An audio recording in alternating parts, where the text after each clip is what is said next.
my connection to Musar is very deep.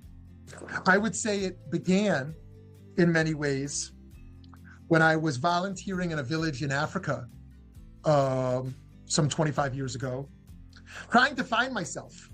And I became a little bit of a radical particularist and a radical universalist at the same time.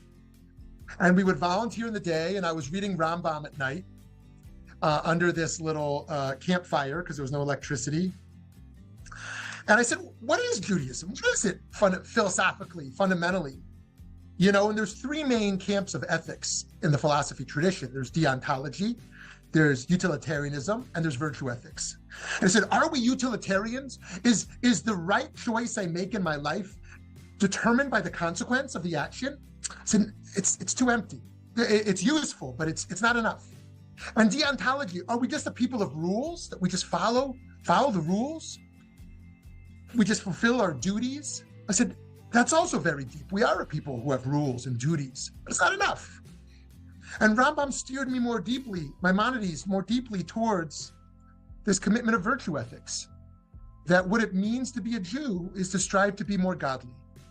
And to be more godly is to determine what these traits are that HaKadosh Baruch Hu fundamentally lives by, exists within, and to try to emulate those. And so that's kind of the beginning of my journey.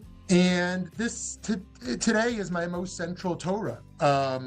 My most central Torah is being very focused on mortality. Focused on mortality in the way that it creates an urgency. My worst midah is savlanut. I struggle with patience, but one of my best, I'm blessed with the midah of zrizut, a commitment to urgency, a commitment we're going to die very soon, and we have to go. Famously, Rav Yisrael Salanter has a macher come with a shaila to him. There's a prestigious person with question who approaches him, and one of his students sees that Rav Yisrael sighs. He sighs when he's talking to him. And after the student says, why did you sigh when he approached you? And he said, I sighed because I realized I was embarrassed by a little tear in my garment.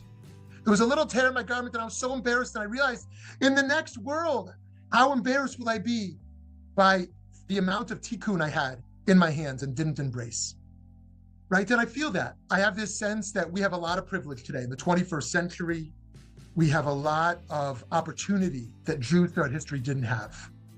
An opportunity to bring repair to ourselves, to our communities, to the Medina, to the state, and globally. And so my personal connection to Musar, it's like asking me what's my connection to my left hand or my right hand.